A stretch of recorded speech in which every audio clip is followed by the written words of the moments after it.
Assalamualaikum warahmatullahi wabarakatuh. Bismillahirrahmanirrahim. Alhamdulillahirabbil alamin. Wassalatu wassalamu ala asrafil anbiya'i wal mursalin sayyidina wa maulana Muhammadin wa ala alihi wa sahbihi ajma'in. Amma ba'du. Adik-adikku, eh, calon negarawan yang sangat saya hormati, para peserta mata kuliah Hukum Tata Negara Islam. Nah, sebelum masuk kepada materi Hukum Tata Negara Islam, adik saya kenalkan dengan bentuk-bentuk negara pada zaman Rasulullah SAW. Sebetulnya pemerintahan pada zaman Rasulullah itu apa itu? Sesuaikah dengan pemerintahan di dalam Al-Quran? Sesuaikah dengan pemerintahan di dalam kehidupan ini? Nah, kalau kita lihat dari negara yang ada di dalam Al-Quran, negara Rasulullah termasuk negara fadilah. Penduduknya sudah seperti Al-Quran. Ada orang kafir, ada orang Yahudi, ada orang Nasrani, ada orang Majusi, ada orang Islam. Nah, ini bentuk penduduknya persis seperti yang ada di dalam Al-Quran. Tapi Rasulullah mampu membawa mereka kepada jalan qul kullu ya'malu ala syakilatihi. Katakan Muhammad, bekerjalah mereka sesuai dengan profesinya. Jadi orang Islam itu ya sholat sesuai dengan profesinya sebagai orang Islam. Terus, nah, mengapa orang Hindu, orang Buddha, dan orang Majusi itu namanya, orang Nasrani dan orang Yahudi itu, nah, ada gerejanya. Jadi mereka dibuatkan gereja, atau tidak dilarang membuat gereja kalau negara belum mampu. Karena setelah Piagam Madinah itu dijamin. Sebetulnya pada mulanya ketika terjadi umat banyak bergerombol itu, Rasulullah ditanya, mereka itu apa Rasulullah? Umat. Loh, kenapa kok dikatakan umat? Siapa umat itu? Lalu Rasulullah mengatakan, innal ummata kathratu masailihim wa ikhtilafuhum ala anbiya'ihim. Yang namanya umat itu banyak masalah. Dirinya dengan dirinya aja masalah, apalagi dengan orang lain. Dan mereka rata-rata tidak suka kepada para anbiya'nya, para nabinya, bertentangan dengan para nabinya. Lalu sahabat tanya, kaifa nuqassiru hadhil mas'alah ya Rasulullah? Bagaimana meminimalisir masalah ini? Rasulullah tidak bisa menjawab. Lalu Allah yang menjawab, fa amruhum syura bainahum. Masalah mereka itu musyawarah. Akhirnya Rasulullah musyawarah bersama umat, bersama yang tidak mewakilkan itu orang Majusi toh. Kalau di sini ini orang Hindu Buddha tidak mewakilkan, tapi dia mengatakan kepada Rasulullah akan patuh dengan segala yang menjadi keputusan. Jadi musyawarah lah. Setelah musyawarah lahirlah Piagam Madinah.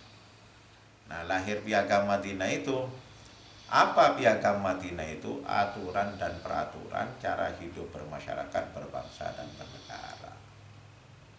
Nah, apa saja yang dijamin oleh Rasulullah setelah Piagam Madinah itu lahir? Ada 5 yang dijamin oleh Rasulullah kepada umat Rasulullah, pada penduduk. 1, dinuhu, agamanya gak boleh dipaksa. Yang Nasrani, pancet Nasrani gak apa-apa, kecuali mereka masuk Islam sendiri. Yang Yahudi, biarkan Yahudi, kecuali dia masuk Islam sendiri. Begitu pula yang Majusi. Terus kemudian apa yang kedua? Nusuluhum, anfusuhum, jiwanya dijamin. Jiwanya dijamin. Jadi karena dijamin agamanya, ya berdirinya berdirinya gereja-gereja, tempat ibadahnya mereka nggak ada masalah. Terus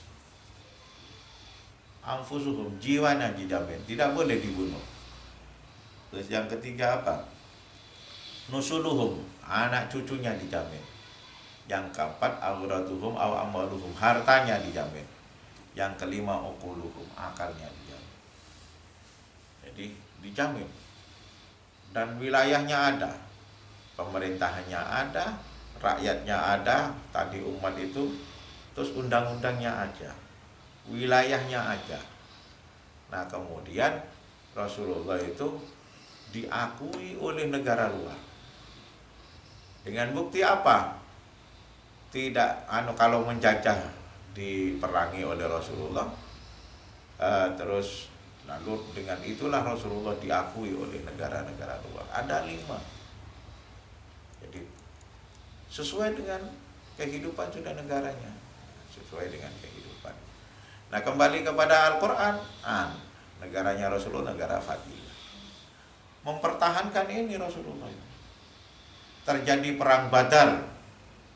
Terjadi perang Badar itu setelah dievaluasi pengkhianatannya orang Yahudi Bani Qainuqa. Telah terjadi perang Uhud.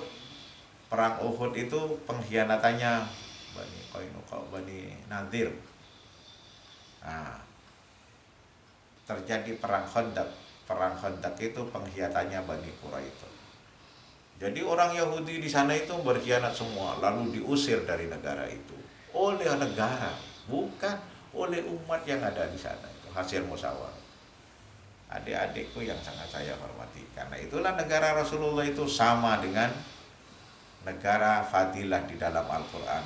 Karena kullu ya'malu ala syakilati, mereka bekerja sesuai dengan profesinya. Maka kalau negara itu bekerja sesuai dengan profesinya, baldatun thayyibatun wa rabbun ghafur, negara itu akan menjadi negara yang penuh pengampunan, negara yang penuh barokah, penuh kehidupan yang menyenangkan. Adik-adikku yang sangat saya hormati. Nah, karena itulah makanya bagaimana, ini pemikiran ini sudah. Bagaimana caranya membentuk negara agar supaya seperti negaranya Rasulullah? Di Indonesia ini hanya satu kesalahannya. Rakyat gak pernah diambil suaranya melalui DPR. Mestinya DPR itu mengambil suaranya rakyat dulu, baru dia dibawa ke persidangan. Jadi kalau rakyatnya PKB DPR-nya, ya rapat dengan penduduk PKB, apa yang diinginkan oleh rakyat PKB. Itu satu. 2, pimpinannya. Nah pimpinannya itu kalau tidak ada nabi, di bawah nabi, ulama. Kalau tidak ada ulama, failasuf kan itu.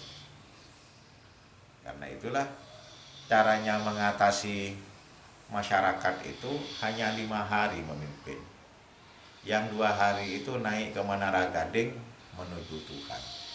Nah, kalau Nabi, seminggu itu melayani masyarakat. Karena apa? Karena Nabi otaknya itu dan hatinya selalu ittisal dengan Allah, selalu sambung dengan Allah. Sehingga jalan keluarnya mesti dikasih oleh Tuhan. Jalan keluarnya mesti dikasih oleh Tuhan. Caranya mensejahterakan itu. Nah, karena itulah Rasulullah itu sudah seperti negara fadilah, kullu ya'malu ala syakilatihi. Yang kedua seperti negara masa kini. Ada pemerintahannya, ada rakyatnya, ada undang-undangnya, terus ada wilayahnya, ada pengakuan dari luar negeri. Itu saja yang dapat saya sampaikan. Lalu jenengan rangkum, kembalikan kepada classroom, dan jenengan itu absen. Wallahul muwaffiq ila aqwamit thoriq. Wassalamualaikum warahmatullahi wabarakatuh.